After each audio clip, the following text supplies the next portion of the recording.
Emma collapses at an elegant restaurant table, breathing shallow, fever spiking. A decorated war veteran and wealthy businesswoman panic, calling 911 like desperate parents. But how did a Bronze Star hero and the woman who once refused him service become family? Before we dive in, comment where you're watching from and don't forget to subscribe. The crystal chandelier cast rainbow prisms across the polished marble floor of Bellecourt Fine Dining as Madison Sterling adjusted her Hermes scarf with practiced precision. At 34, she had built her restaurant empire from a single food truck into 5 upscale establishments across the Pacific Northwest. Her perfectly styled blonde hair caught the afternoon light streaming through floor-to-ceiling windows as she surveyed her flagship location with the critical eye of someone who had never accepted anything less than perfection. Madison had inherited her father's ruthless business acumen, but none of his compassion.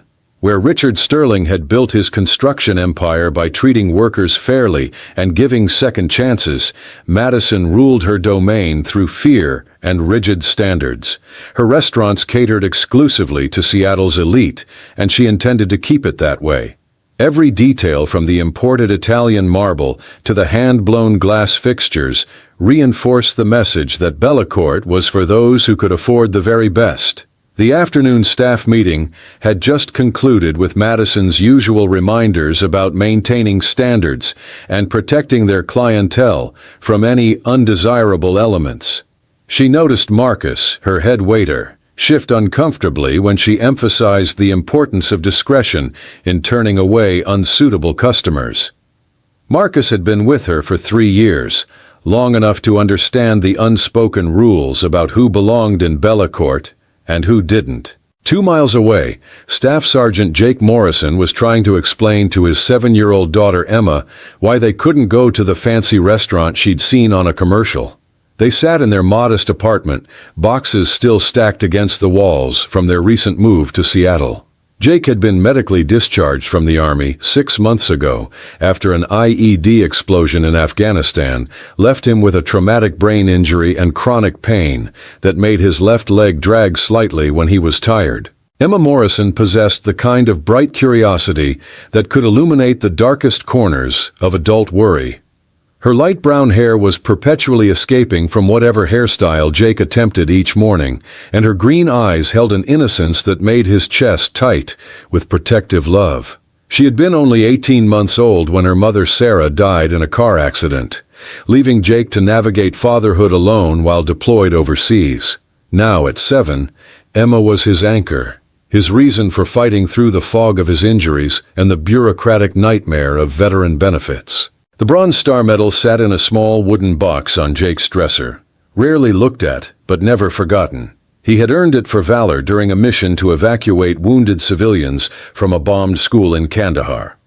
The same mission that had ended his military career when shrapnel from a secondary explosion damaged his brain and left him with memory issues and chronic headaches. The medal felt like a relic from another life, one where he had been whole and capable of protecting everyone who mattered. Emma had been talking about the restaurant commercial for weeks. It showed families celebrating special occasions in an elegant dining room with white tablecloths and sparkling chandeliers. Today was her 7th birthday, and despite their tight budget, Jake had decided to try to make her dream come true. He had called ahead to ask about their prices and made a reservation under his name, carefully saving enough money from his disability payments to afford one nice meal for his daughter. The afternoon rain had started by the time Jake helped Emma from their old Honda Civic in front of Bellecourt. She wore her best dress, a pink creation with tiny flowers that she had insisted on wearing to her birthday dinner. Jake had done his best with her hair, managing something that resembled the braids she had requested, though several pieces had already escaped to frame her excited face. He straightened his own clothes nervously, grateful that his dress uniform still fit despite the weight he had lost since his discharge. The hostess station at Bellecourt gleamed under soft lighting, staffed by a young woman whose perfectly applied makeup and designer dress reinforced the restaurant's upscale atmosphere. Jake approached with Emma's small hand firmly in his, noting how the hostess's smile faltered almost imperceptibly as she took in their appearance. His khaki pants and button-down shirt were clean and pressed, but clearly not from the high-end stores that most Bellecourt patrons frequented. "Good afternoon," Jake said politely, his voice carrying the quiet authority that had commanded respect from soldiers but seemed to have little effect in civilian settings. "We have a reservation for Morrison, party of 2. Emma bounced slightly beside him, her eyes wide as she took in the elegant surroundings that exceeded even her commercial-inspired expectations. The hostess consulted her computer screen with deliberate slowness, though Jake could see his name clearly displayed on her monitor. "I'm sorry," she said with practiced regret, "but I'm not seeing any reservation under that name. And unfortunately, we're completely booked for the evening." Jake felt his stomach drop as Emma's face fell, her excitement dimming like a candle in the wind. Madison had been watching the interaction from her office window overlooking the dining room. Something about the man's bearing suggested military background, and his obvious discomfort in the upscale environment triggered her well-honed instincts for protecting her restaurant's exclusive atmosphere. She descended the spiral staircase with purposeful grace, her heels clicking against the marble steps as she approached the hostess station. "Is there a problem here?" Madison asked, her voice carrying the authority of ownership and the subtle chill that had intimidated suppliers and staff for years.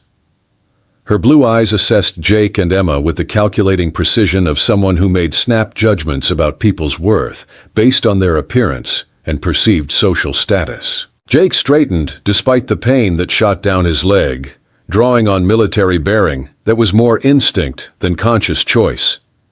"I called this morning to make a reservation for my daughter's birthday," he explained calmly, though Emma could hear the tension beneath his controlled tone.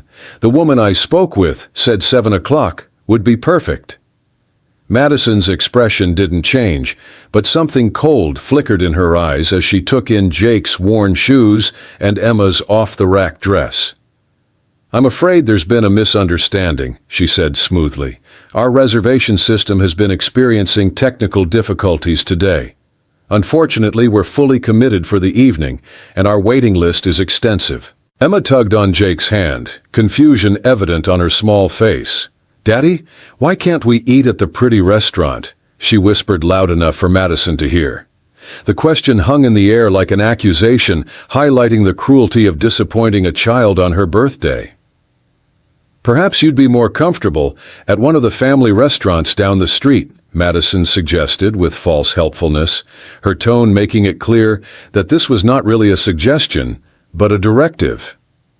"They're much more suitable for children and—" she paused, her gaze traveling over Jake's appearance, "more accommodating to different budgets." The words hit Jake like a physical blow, not for himself, but for Emma, who was beginning to understand that they were being turned away, not because of space, but because of who they were. He felt the familiar surge of anger that had become his constant companion since returning from deployment, but years of military discipline and his daughter's presence kept his voice level. "I understand," Jake said quietly, his hand tightening protectively on Emma's shoulder. "Come on, sweetheart, we'll find somewhere else to celebrate." Emma looked up at him with eyes that held too much understanding for a 7-year-old, and Jake felt something break inside his chest at her disappointed acceptance. As they turned to leave, Emma's quiet voice carried across the marble foyer. "It's okay, Daddy. The lady doesn't want us here because we're not fancy enough, but you're the fanciest daddy in the whole world to me." The words were spoken without malice or manipulation, just a child's honest attempt to comfort her father, which somehow made them more devastating than any accusation could have been. Madison felt an unexpected twist in her stomach at the child's words, but she pushed the feeling aside with practiced ease. She had built her success by making hard decisions and maintaining standards. Sentiment was a luxury she couldn't afford in a competitive industry where reputation meant everything. The rain had intensified by the time Jake and Emma reached their car, and Jake struggled with the door handle as his hands shook with suppressed emotion. Emma climbed into her booster seat without her usual chatter, and Jake could see her processing the rejection in the way she stared out the window at the restaurant's glowing facade.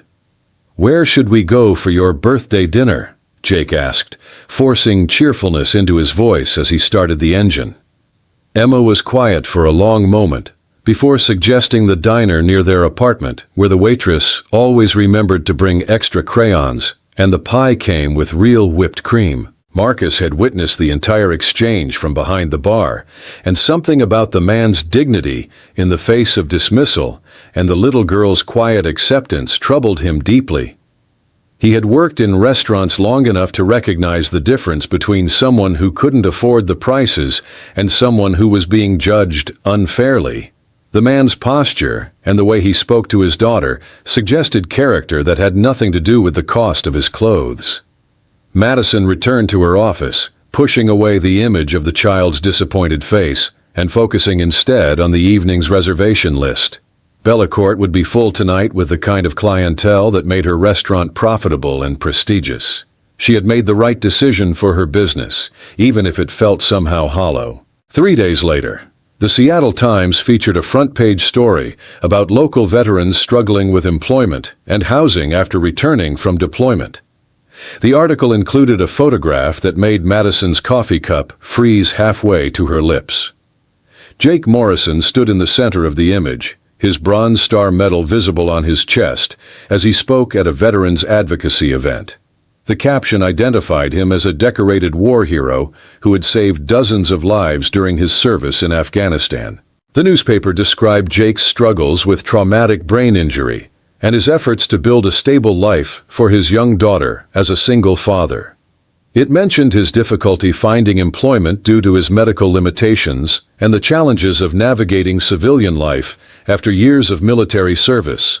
The article painted a picture of courage and sacrifice that stood in stark contrast to the man Madison had dismissed based on his appearance.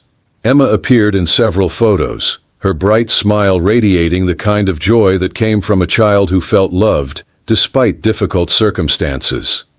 In one image, she wore a handmade t-shirt that read, "My daddy is a hero," her small arms wrapped around Jake's waist as he spoke to a group of potential employers about hiring veterans. Madison stared at the newspaper for a long time, the words blurring as she tried to reconcile the war hero described in the article with the man she had turned away from her restaurant. The Bronze Star medal mentioned in the story was awarded for valor in combat, reserved for those who had risked their lives to save others. Jake Morrison hadn't been seeking charity or trying to take advantage of her establishment. He had simply wanted to give his daughter a special birthday dinner. The realization hit her like cold water. She had looked at a decorated veteran and seen only someone who didn't fit her restaurant's image. She had dismissed a man who had literally put his life on the line for his country and others, judging him worthy of rejection based on the price of his shoes and the store where his daughter's dress had been purchased. For the first time in years, Madison felt genuinely ashamed of her actions. The business principles her father had taught her included treating all people with basic dignity, something she had abandoned in her pursuit of exclusive clientele and profitable margins. She thought of Emma's quiet acceptance of rejection and felt sick at the role she had played in teaching a 7-year-old that her worth was measured by her appearance. The phone rang, interrupting her uncomfortable self-reflection. It was the food critic from Seattle Magazine, confirming his reservation for the following week. As Madison spoke with him about the restaurant's commitment to excellence and community values, the words felt like ash in her mouth. How could she claim to represent community values when she had failed so completely to recognize the worth of a decorated veteran and his innocent daughter? That evening, Madison found herself driving past the diner near Jake's apartment building, drawn by a compulsion she couldn't name. Through the window, she could see him helping Emma with what appeared to be homework, the two of them sharing a piece of pie at a worn formica table. The scene was ordinary and beautiful in its simplicity, a father and daughter finding joy in each other's company despite the challenges they faced. Madison sat in her luxury sedan, watching this glimpse of authentic happiness, and understood for the first time how empty her own life had become. Her restaurants were successful, Her bank account was substantial, and her social circle was filled with influential people, but she couldn't remember the last time she had experienced the kind of contentment she witnessed between Jake and Emma in that modest diner. The next morning brought an email that made Madison's stomach clench with anxiety. The Seattle Veterans Coalition was planning a fundraising gala and had initially considered Bellecourt as a potential venue. However, they had heard concerning reports about the restaurant's treatment of veterans and were reconsidering their options. The email was politely worded, but its implications were clear. Word was spreading about her treatment of Jake Morrison. Madison stared at her computer screen, understanding that her actions had consequences beyond her own conscience. The veterans community was tight-knit, and stories of disrespect traveled quickly through their networks. Her restaurant's reputation could suffer significant damage if veterans and their supporters chose to take their business elsewhere. But even as she calculated the potential financial impact, Madison found herself thinking more about Emma's quiet dignity and Jake's controlled disappointment. The business consequences mattered, but the human cost of her prejudice mattered more. She had failed to live up to the values her father had taught her, and worse, she had hurt a child who deserved better from the world she was trying to navigate. The Bronze Star Medal haunted Madison's thoughts as she went about her daily routines. She researched its significance online, learning that it was awarded for heroic or meritorious achievement in ground combat against an enemy force. Jake Morrison had earned his medal by risking his life to save others, yet she had treated him as unworthy of basic courtesy in her restaurant. Madison closed the newspaper and walked to her office window, looking down at the bustling street below. Seattle's afternoon crowd moved with purpose, everyone focused on their own destinations and priorities. She wondered how many stories of struggle and triumph walked past her restaurant daily, while she remained insulated in her tower of marble and crystal, judging people by their appearance rather than their character. The phone rang again, this time her assistant informing her that James Wellington, the city's most influential food blogger, wanted to interview her about Bellecourt's community involvement. The irony wasn't lost on Madison. Here was an opportunity to promote her restaurant's supposed values, while the memory of her treatment of Jake and Emma burned like acid in her conscience. She declined the interview, claiming scheduling conflicts, but really because she couldn't bring herself to speak about community values when she had so recently failed to embody them. Madison Sterling, who had built her reputation on decisive action and unwavering confidence, found herself paralyzed by shame for the first time in her adult life. That evening, Madison made an impulsive decision that surprised even her. She drove to the modest neighborhood where Jake and Emma lived, not with any plan, but drawn by a need to understand the life she had so casually dismissed. The apartment complex was well maintained, but clearly budget-conscious, with a small playground where children played under the watchful eyes of parents who looked tired but content. She parked across the street and sat in her car, feeling like an intruder in this world of simple pleasures and genuine connections. Through a first-floor window, she could see Jake helping Emma with what appeared to be a school project, both of them bent over a kitchen table covered with colored paper and markers. The scene was illuminated by the warm glow of an inexpensive lamp, but it radiated more warmth than her own expensively decorated penthouse ever had. Madison watched as Jake patiently guided Emma's small hands as she cut shapes from construction paper, his face showing the kind of focus and care that she had never witnessed in her own privileged upbringing. When Emma held up her creation for approval, Jake's smile was radiant with genuine pride and love. Madison felt a stab of something she couldn't immediately identify until she realized it was envy. A knock on her car window startled Madison from her observation. An elderly woman with kind eyes and a concerned expression was gesturing for her to roll down the window. Madison complied, feeling caught in her surveillance of the family she had wronged. "Are you all right, dear?" the woman asked. "You've been sitting here for quite a while. I'm Mrs. Chen from apartment 2B. I look after the children sometimes when their parents are working." Her voice carried the gentle authority of someone who had spent decades caring for others. Madison struggled for an explanation that wouldn't sound stalkerish or insane. "I was just," she began, then stopped, realizing that any excuse would sound hollow. "I made a mistake recently, and I'm trying to understand how to fix it." Mrs. Chen's expression softened with understanding. Mistakes have a way of teaching us things we didn't know we needed to learn. Jake and Emma are good people. Whatever happened, Jake's the kind of man who believes in second chances, especially for someone who's genuinely sorry. The fact that this stranger could so easily identify Jake and Emma from Madison's vague description made her realize how well known and loved they were in this community. These people looked out for each other in ways that Madison's wealthy social circle never did. There was real community here, built on mutual respect and shared struggles rather than bank account balances and social positioning. "He's been through a lot," Mrs. Chen continued, settling into the conversation with the ease of someone who enjoyed connecting with others. "Coming back from the war with his injuries, raising Emma on his own. But he never complains, never asks for more than he's earned. Emma adores him, and he's raising her to be kind and strong." Madison felt tears pricking her eyes as she absorbed this character testimony from someone who actually knew Jake and Emma as people rather than judging them as symbols. "I turned them away from my restaurant," she admitted quietly. "They came for Emma's birthday, and I refused them service because they didn't look like they belonged." Mrs. Chen was quiet for a long moment, processing this information. "That must have hurt Emma deeply," she said finally. "She talks about wanting to go to fancy places sometimes, dreams about princess restaurants where everything sparkles, for her father to save up for something special like that, only to be turned away." She shook her head sadly. "I know," Madison whispered. "I've been thinking about it constantly since I found out who he really was. He's a war hero, and I treated him like he was beneath my notice."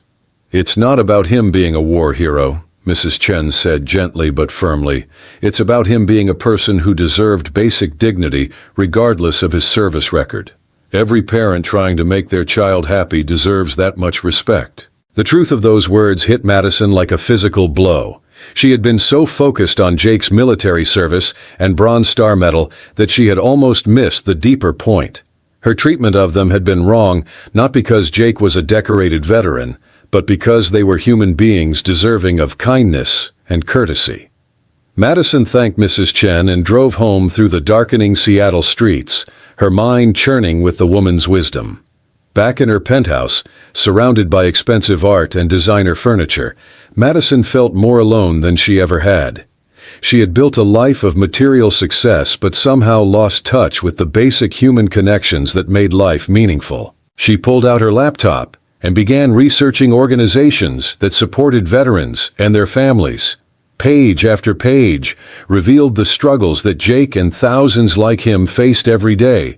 Medical expenses for service-related injuries, employment discrimination due to gaps in work history or disability accommodations, and the challenge of rebuilding civilian lives after years of military service. Madison learned that veterans with traumatic brain injuries often faced memory issues, chronic pain, and difficulty with cognitive processing that could make traditional employment challenging.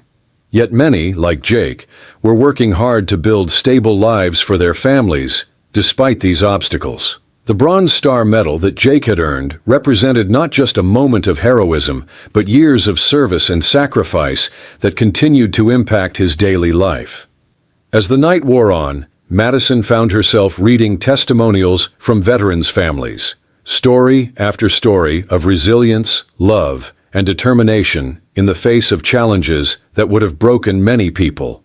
She read about children like Emma, who grew up understanding that their parent had served their country, often with pride that transcended any material disadvantages they might face. By dawn, Madison had made a decision that would have shocked everyone who knew her reputation for calculating business moves.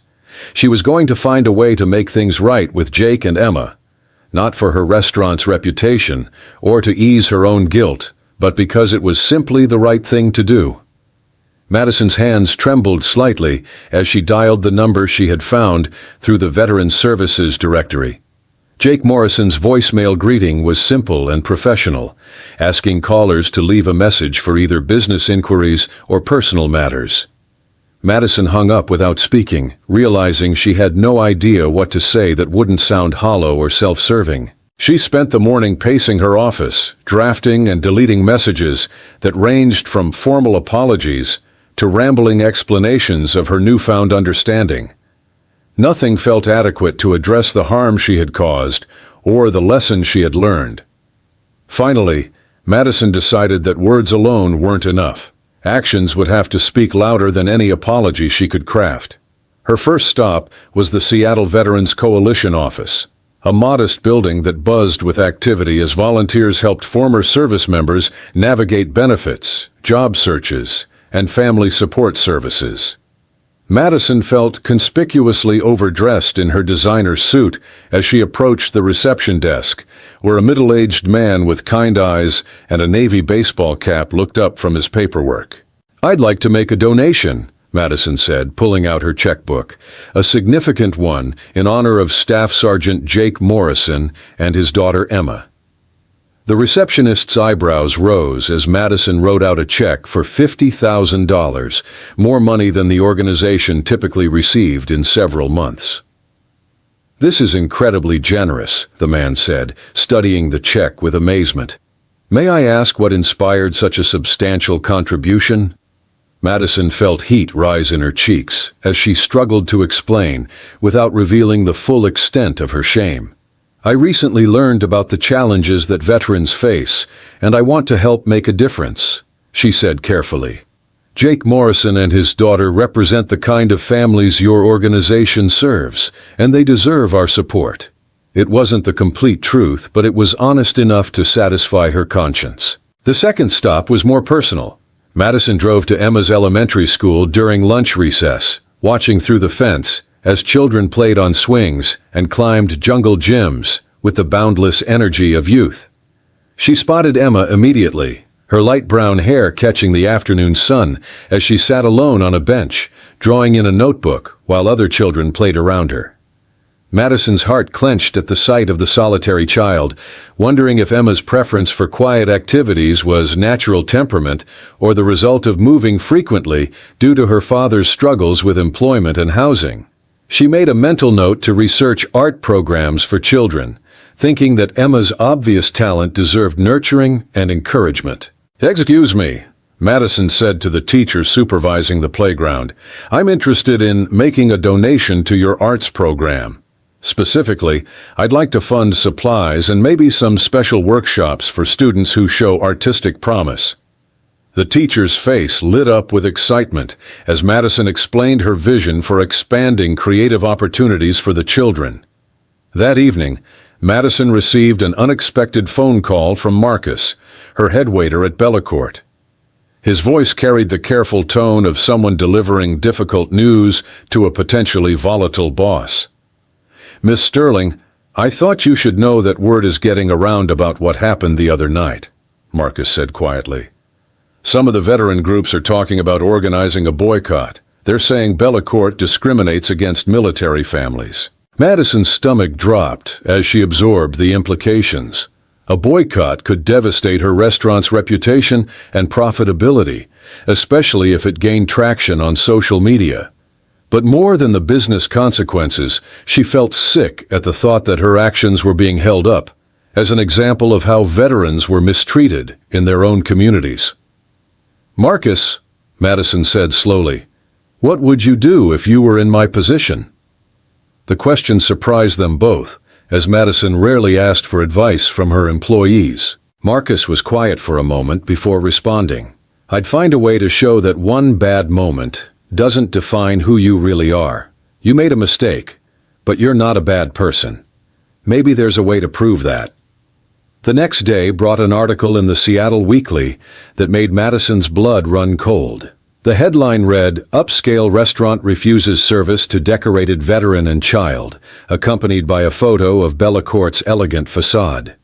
The article detailed Jake's military service and his challenges as a single father, contrasting his sacrifice and dignity with the callous treatment he had received at Madison's restaurant. The piece included quotes from other veterans who had experienced similar discrimination, creating a picture of widespread prejudice against those who had served their country. Madison's restaurant was presented as a symbol of a society that honored veterans in words while failing them in actions. The phone calls started immediately. Reservation cancellations, angry voicemails, and threats to spread word about Bellecourt's treatment of military families. Madison watched helplessly as the reputation she had spent years building crumbled in a matter of hours. But it was the quiet knock on her office door that afternoon that truly shattered her remaining composure. Emma Morrison stood in the doorway, holding her father's hand and looking around the restaurant with wide eyes that held no trace of anger or resentment. "We came to talk to you," Jake said simply, his voice steady despite the obvious difficulty of the situation. "Emma wanted to see the pretty restaurant again, and I thought maybe we could have a conversation." Madison's throat constricted as she took in the sight of the man she had wronged, standing in her restaurant with quiet dignity, despite having every reason to hate her. Emma stepped forward with the fearless curiosity of childhood, studying Madison's face with the same intensity she might give to one of her drawings. "Are you the lady who didn't want us here before?" Emma asked with the directness that only children could manage. "Daddy says sometimes grown-ups make mistakes when they're scared or confused." Madison knelt down to Emma's level, feeling tears threaten for the second time in as many days. "Yes, sweetheart, I'm that lady. And your daddy is right about grown-ups making mistakes.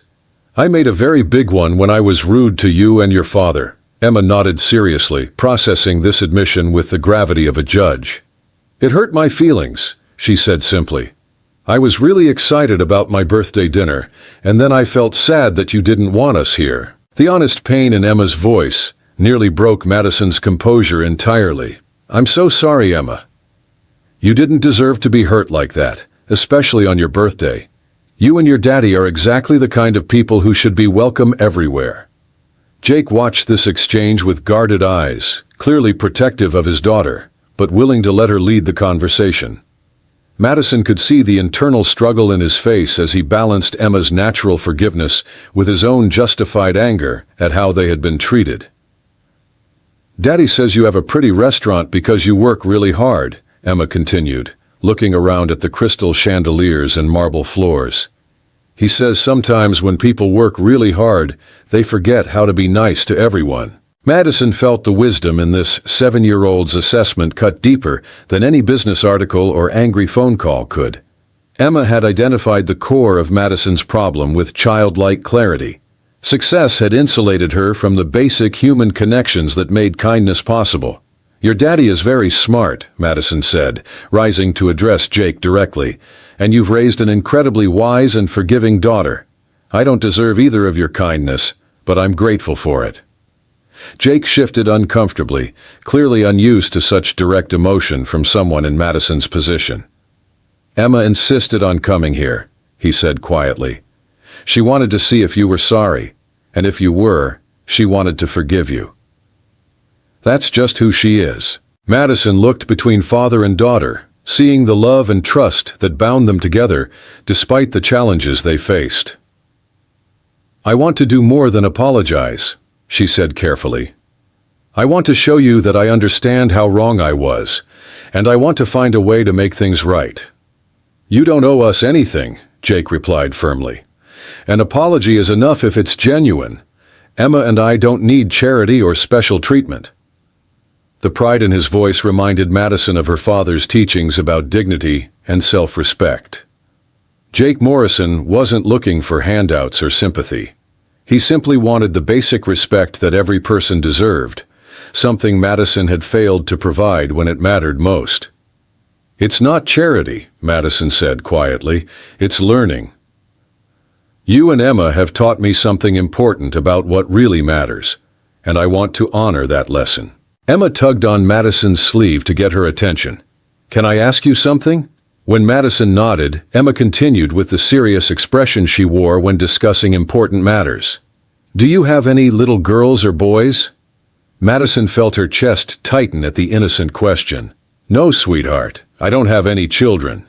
She paused, realizing that Emma's question touched on one of her deepest regrets. "I've been so busy with work that I never made time for a family." Emma's face showed the sympathy that children often displayed toward adults they perceived as missing something important. "That's sad," she said simply. "Kids make everything more fun, even when things are hard." The truth of Emma's observation hit Madison with unexpected force. She had achieved everything she thought she wanted professionally, but she had sacrificed the personal connections that gave life meaning. Standing in her empty restaurant with this wise child and her devoted father, Madison realized how hollow her success felt without people to share it with. "You know what?" Madison said, an idea forming as she spoke. "This restaurant serves fancy food, but I bet it's not very much fun for kids. Would you like to help me change that?" Emma's eyes lit up with excitement. "How can I help?" Madison looked at Jake for permission before continuing.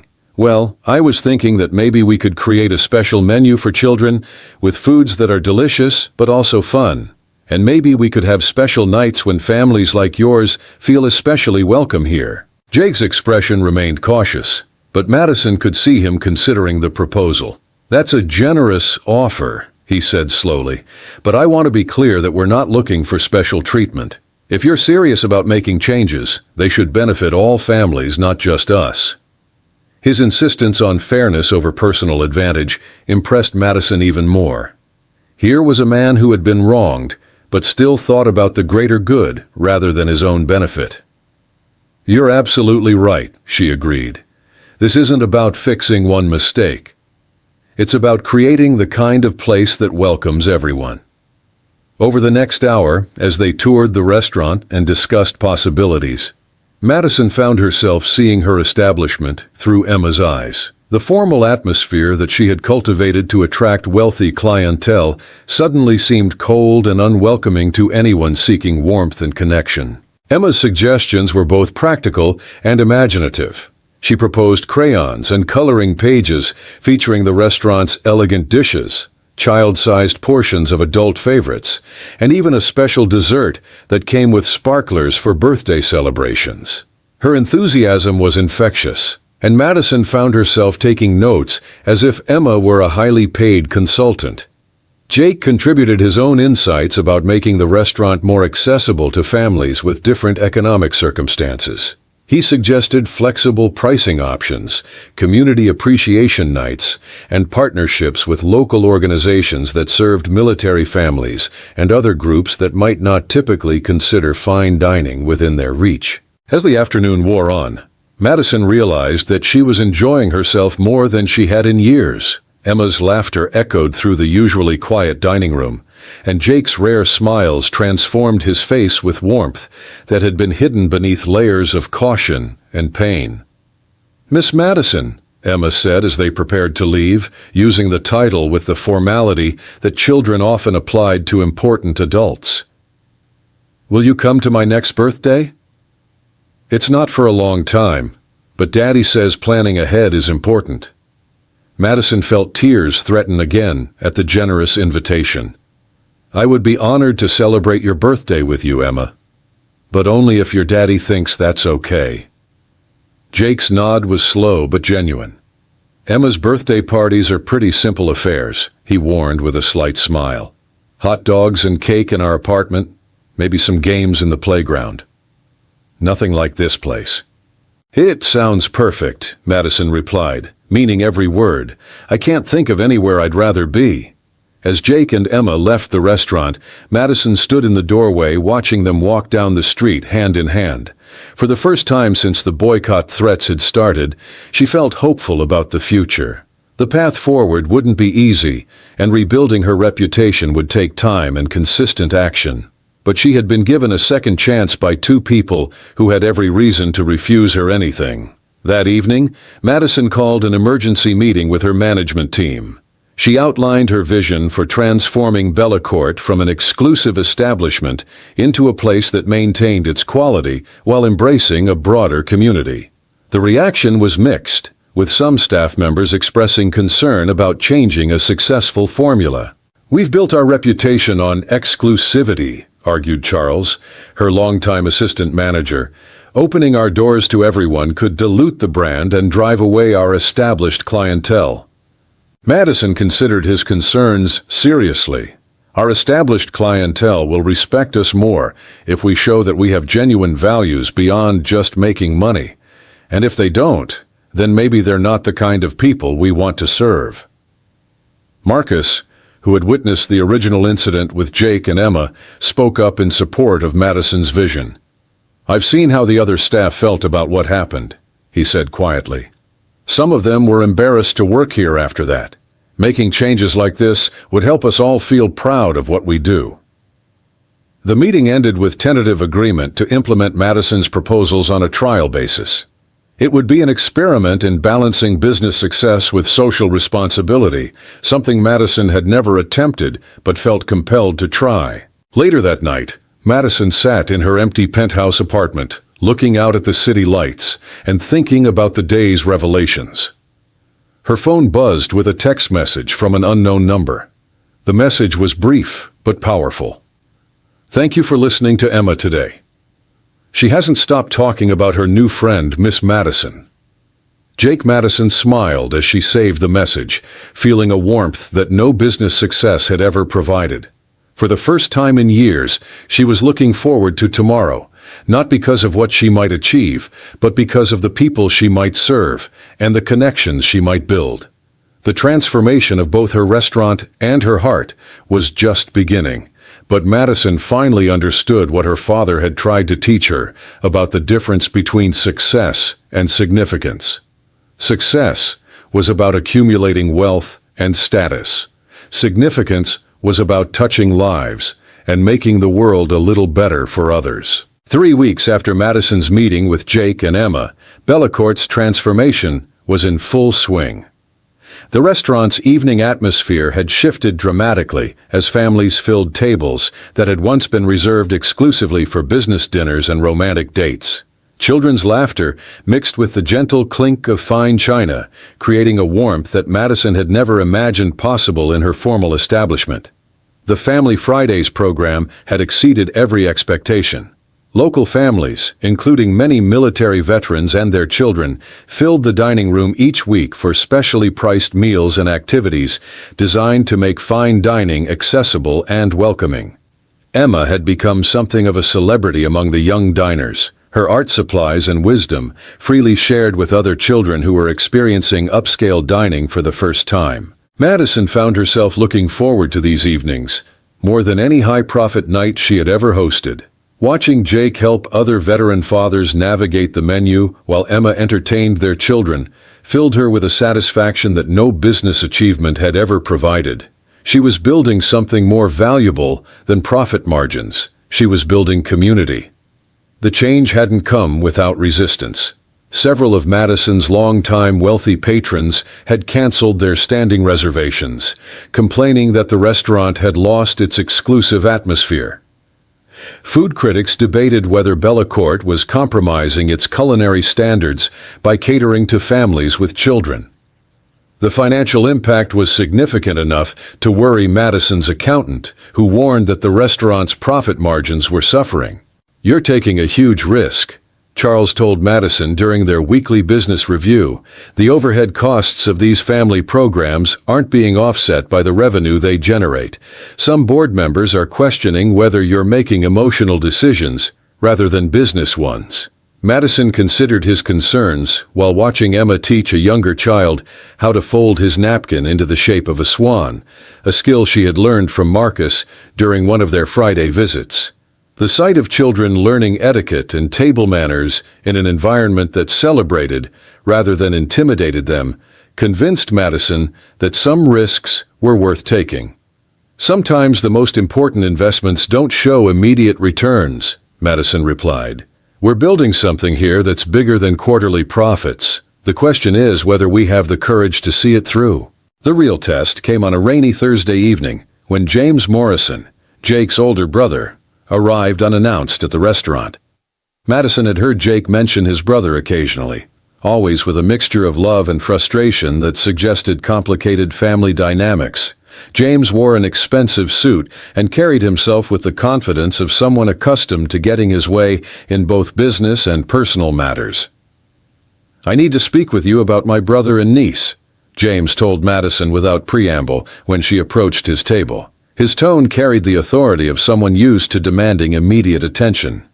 "I understand they've been spending time here, and I'm concerned about the situation." Madison felt her protective instincts rise at the implied criticism in James's voice. "Jake and Emma are welcome here any time. They've become important parts of our community." James leaned back in his chair, studying Madison with the calculating gaze of a successful businessman evaluating a potential threat. "My brother has been through a lot since his discharge. He's vulnerable, and he's got Emma to think about. I don't want to see him get hurt by someone who's just trying to ease her conscience over a public relations disaster." The accusation stung because it contained a grain of truth that Madison couldn't entirely deny. Her initial motivation had indeed been driven by guilt and shame over her treatment of Jake and Emma, but somewhere along the way those feelings had evolved into something deeper and more genuine. "Your concern for Jake and Emma is admirable," Madison said carefully, "but I think they're capable of making their own decisions about who they spend time with." James shook his head with the impatience of someone who believed he knew better than everyone around him. "Jake's always been too trusting for his own good. He sees the best in people, even when it's not there. And Emma's just a child who doesn't understand the complexities of adult relationships." Before Madison could respond, Jake and Emma themselves entered the restaurant, their faces lighting up when they spotted Madison across the dining room. Emma ran over immediately, as had become her custom, while Jake followed with the slower pace that accommodated his injury-related fatigue. "Miss Madison!" Emma exclaimed, launching into an excited account of her school day, while Jake exchanged greetings with the hostess, who had become fond of their regular visits. The easy familiarity between them spoke of genuine affection rather than obligation or charity. James watched this interaction with growing disapproval before standing to intercept his brother. "Jake, I need to talk to you," he said, his voice carrying the edge that had intimidated Jake since childhood. The conversation that followed played out in hushed tones near the restaurant's entrance, but Madison could see the tension in Jake's posture as his brother spoke. Emma, oblivious to the adult drama unfolding nearby, had claimed Madison's attention with a new drawing that featured her interpretation of the restaurant's crystal chandelier, surrounded by smiling stick figures. "Uncle James doesn't like it here," Emma observed with the perceptiveness that often surprised adults. "He thinks it's too fancy, but I told him about how you changed it to be nice for everyone." Madison's heart clenched at Emma's innocent summary of what was clearly a much more complicated conversation. Through the window, she could see Jake's face growing tighter as James continued speaking, his hands gesturing in the emphatic way that suggested he was delivering ultimatums rather than advice. When Jake returned to their table, his expression was carefully controlled, but Madison could see the stress lines around his eyes that indicated his brother's visit had not gone well. Emma immediately sensed the change in her father's mood, abandoning her artwork to climb into his lap with the instinctive comfort that children provided. "Everything okay?" Madison asked quietly, not wanting to pry but unable to ignore Jake's obvious distress. Jake was quiet for a long moment, absently stroking Emma's hair as he processed whatever his brother had said. "James thinks I'm making a mistake," he finally admitted. "He's worried that I'm getting too comfortable here, that Emma's getting too attached to you in this place." Madison felt her stomach drop at the implication. "What do you think?" she asked, dreading the answer, but needing to hear Jake's own perspective. "I think," Jake said slowly, looking directly into Madison's eyes, "that for the first time since I came back from deployment, Emma and I have found a place where we feel like we belong. I think my brother means well, but he doesn't understand what it's like to build a life from scratch when everything familiar has been taken away." Emma looked up at her father with serious eyes. "Are we not coming here anymore?"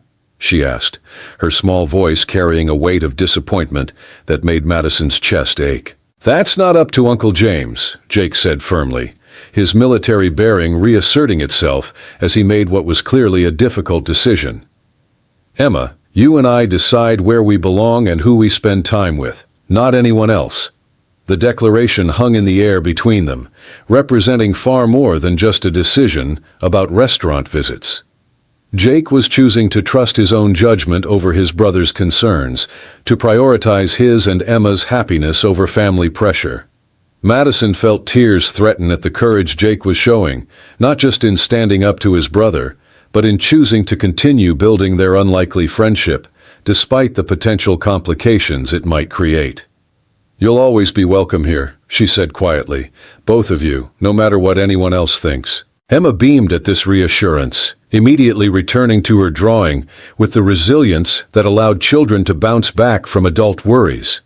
But Jake's expression remained thoughtful as he processed the broader implications of his brother's visit.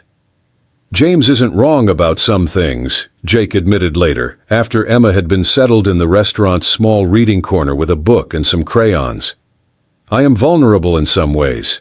The brain injury affects my judgment sometimes, makes it harder to read situations clearly, and Emma has gotten attached to you very quickly." Madison appreciated his honesty, even as it highlighted the delicate nature of their developing relationship. "What are you saying?" she asked, trying to keep her voice steady. "I'm saying that I need to be sure this is real," Jake replied. "For Emma's sake, and for mine. If we're going to be part of each other's lives, it has to be because we genuinely care about each other, not because we're trying to fix something or prove something to other people."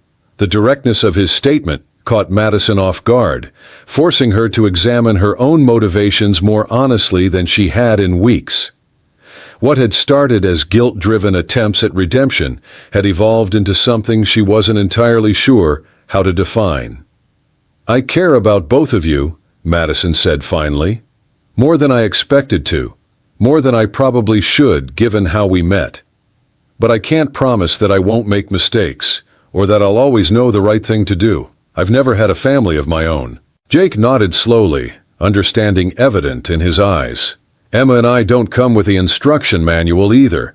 We're both still figuring out how to navigate civilian life, how to build relationships that aren't based on military structure or survival." Their conversation was interrupted by Emma's excited voice, calling them over to see her completed drawing.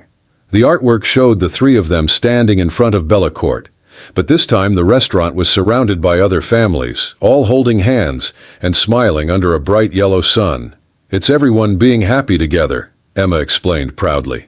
"Daddy, you, me, and all the other people who come here on Friday nights. See?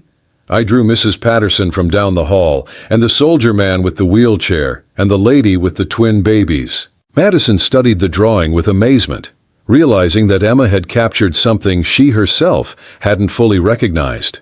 The restaurant had become more than just a business or even a community gathering place. It had become the center of an extended family that included veterans, single parents, elderly neighbors, and children who might not have many opportunities for special experiences. "This is beautiful, sweetheart," Madison said, meaning every word. "You've drawn something really important here." The weeks that followed brought a series of small but significant moments that deepened the bond between Madison, Jake, and Emma. Madison attended Emma's school art show, where several of her restaurant-inspired drawings were displayed prominently. Jake helped Madison understand the practical challenges that veterans faced when transitioning to civilian employment, leading to Bellacourt hiring 2 former service members for kitchen and management positions. Emma continued to serve as the bridge between the adult worlds, her natural warmth drawing out Madison's carefully hidden vulnerabilities while helping Jake navigate social situations that his brain injury sometimes made challenging. She appointed herself the official greeter for nervous families visiting Bellacourt for the first time, using her 7-year-old wisdom to help other children feel comfortable in the elegant environment. The transformation was visible to everyone who knew them. Madison's staff noticed their boss's increased warmth and patience, her willingness to prioritize employee needs over profit margins. Jake's neighbors saw him smile more frequently and observed that his chronic pain seemed less overwhelming when he had social connections to focus on beyond his medical appointments. The crisis that would test their growing family bond came on a busy Friday evening in late autumn. Emma had been feeling under the weather all week, but her excitement about Family Friday had convinced Jake to bring her to the restaurant, despite his concerns about her persistent cough and low-grade fever. Halfway through dinner, Emma collapsed at the table, her breathing shallow and her face flushed with fever that had spiked suddenly. Jake's military medical training kicked in immediately as he assessed her condition, but Madison could see the panic in his eyes as he realized Emma needed emergency medical care. "Call an ambulance," Jake said, his voice steady despite his obvious fear. "She's had respiratory issues before, but nothing like this." Madison was already reaching for her phone, but she also made a second call that surprised Jake. "This is Madison Sterling," she said to someone on the other end. "I need Dr. Richards at Children's Hospital to meet us in the emergency room immediately. Priority patient, possible pneumonia, 7-year-old female with history of respiratory issues." As they waited for the paramedics, Madison knelt beside Emma's chair, her designer dress forgotten as she focused entirely on the child who had become so precious to her. "Stay with us, sweetheart," she whispered, stroking Emma's fevered forehead while Jake held her small hand. The ambulance ride to the hospital blurred past in a haze of medical equipment and urgent consultations between the paramedics and the emergency room staff. Madison followed in her own car, her hands shaking as she navigated traffic while praying to a God she hadn't spoken to since childhood. At the hospital, Madison's connections and Jake's veteran status combined to ensure Emma received immediate attention from the pediatric intensive care team. The diagnosis was severe pneumonia complicated by Emma's underlying respiratory sensitivity, requiring aggressive treatment and careful monitoring. For 3 days, Madison and Jake maintained a vigil beside Emma's hospital bed, taking turns sleeping in the uncomfortable chairs while the other watched for signs of improvement. Hospital staff began treating them as a family unit, directing medical updates to both adults and assuming they were Emma's parents. "She's going to be okay," Dr. Richards assured them on the third morning as Emma's fever finally broke and her breathing returned to normal. "Children are remarkably resilient, and she had excellent care from the moment she became symptomatic." Jake's relief was visible as tension he had carried for days finally began to ease. "Thank you," he said to Madison, his voice rough with exhaustion and emotion. "For everything. The doctor, the private room, staying here with us. I couldn't have managed this alone." Madison felt tears she had been holding back for days finally spill over. "You're not alone," she said simply. "None of us are alone anymore."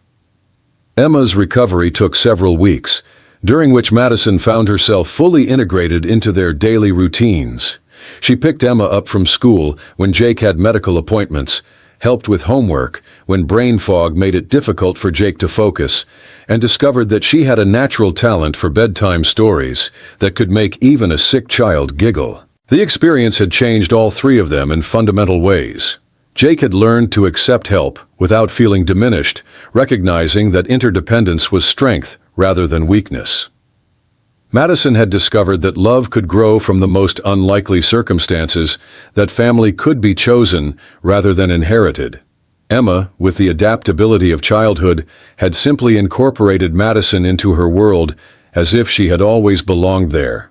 Her drawings now consistently featured 3 figures in various domestic scenarios, sometimes labeled "My Family," in her careful first-grade handwriting. 6 months after Emma's hospitalization, Madison stood in her office looking down at the transformed dining room below. It was another Family Friday, and the restaurant buzzed with the controlled chaos of children, parents, and grandparents sharing meals and creating memories. Jake worked part-time as Bellacourt's veteran outreach coordinator, helping other military families feel welcome, while Emma held court at her designated table, surrounded by art supplies and younger children who had appointed her their unofficial leader. The financial projections for the year showed that Bellecourt's profits had indeed decreased compared to previous years. But other metrics told a different story. Employee retention was at an all-time high. Community engagement had brought positive media attention, and the restaurant had been featured in national publications as a model for socially responsible business practices. More importantly, Madison had finally found the family she hadn't known she was looking for. Jake's steady presence grounded her ambitious nature, while challenging her to consider perspectives beyond her own experience. Emma's unconditional love had taught Madison that acceptance didn't have to be earned through achievement, but could be freely given and received. The wedding took place 18 months later in Bellecourt's main dining room, transformed for the occasion with flowers that Emma had helped choose, and decorations that reflected their blended family's unique story. The guest list included veterans from Jake's support group, neighbors from their apartment complex, restaurant staff who had become extended family, and even James Morrison, who had grudgingly come to accept Madison's genuine love for his brother and niece. Emma served as the flower girl, walking down the aisle with the serious concentration she brought to all important tasks.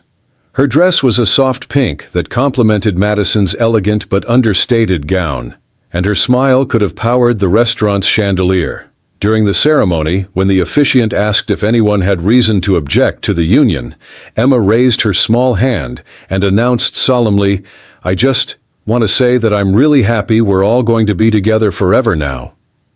The unexpected interruption brought laughter and tears from guests who had watched this unlikely family form through patience, forgiveness, and genuine love. Jake's vows spoke of second chances and unexpected gifts, of learning that family could be found in the most surprising places. Madison promised to protect and cherish both Jake and Emma, to continue learning from their wisdom and strength, and to never again judge anyone's worth by their appearance or circumstances.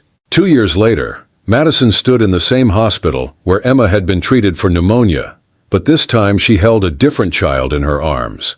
Baby Sarah Morrison Sterling had arrived 3 weeks early, much to the excitement of her 7-year-old sister, who had spent months preparing for her role as big sister and protective instructor in the ways of the world. Jake watched from the hospital bed where Madison was recovering, his eyes soft with the contentment of a man who had found peace after chaos. "She looks like you," he said, studying their daughter's tiny features. "She looks like herself," Madison replied, echoing the wisdom Emma had shared when speculating about her future sister's appearance. "And she's lucky to have Emma to teach her everything important about life." Emma had indeed taken her big sister responsibilities seriously, preparing detailed lists of everything the baby would need to know about their family, their restaurant, and the art of making new friends feel welcome. Her excitement about sharing her world with someone new reflected the generous spirit that had first bridged the gap between Madison's privileged world and Jake's resilient one. The restaurant continued to thrive under its new philosophy, becoming a destination for families seeking not just excellent food, but genuine hospitality and community connection. Madison had hired additional staff to help manage the expanded programs, including a full-time coordinator for veteran services and a children's activities director who helped make Bellecourt a place where multiple generations could enjoy spending time together. The story of how they met had become part of the restaurant's legend, shared carefully and respectfully as an example of how prejudice could be overcome through humility, forgiveness, and the courage to change.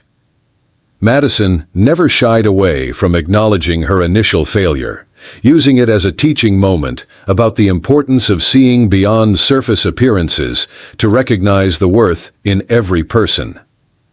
On quiet Sunday mornings, the three of them would sit in Bellecourt's main dining room before the restaurant opened, Emma working on art projects, while Jake and Madison planned the week ahead over coffee and pastries. These moments of domestic tranquility felt miraculous to Madison, who had once believed that love and family were luxuries she couldn't afford. "Do you ever regret it?" Jake asked one morning as Emma showed them her latest creation, a drawing of their expanded family that now included baby Sarah, giving up the exclusive atmosphere, the higher profit margins, the prestige. Madison looked around the dining room that had been transformed from a cold showcase of wealth into a warm gathering place for community. She thought about the families who celebrated milestones at these tables, the veterans who had found employment and purpose through their programs, the children who had learned that fine dining could be welcoming rather than intimidating. "The only thing I regret," Madison said, taking Jake's hand while Emma climbed into her lap, "is that it took me so long to understand what really matters. You and Emma didn't just change my restaurant, you changed my life." Emma looked up from her drawing with the satisfied expression of someone whose artistic vision had been successfully executed. "And we all lived happily ever after," she announced, adding the final touches to a yellow sun that shone down on their stick-figure family. Madison smiled, knowing that Emma's simple conclusion captured the truth that business school and corporate success had never taught her. Happiness wasn't about achieving perfection or maintaining control. It was about opening your heart to unexpected connections, having the courage to change when change was needed, and recognizing that the most valuable things in life couldn't be purchased or earned, but only given and received through love. The Bronze Star medal now sat in a place of honor in their home, not hidden away in a drawer, but displayed as a reminder of Jake's service and sacrifice. But more importantly, it served as a symbol of the courage that all three of them had shown in building their family from the broken pieces of their individual lives, creating something beautiful and lasting from the ashes of Madison's prejudice and Jake's pain. Sometimes the most profound transformations begin with the simplest acts of human decency, or in their case, with learning to see past uniform and circumstance to the heart that beats beneath. Madison had learned to look beyond appearances to find the heroes hidden in plain sight, while Jake had discovered that some battles are won not through force, but through the patience to let love grow in its own time.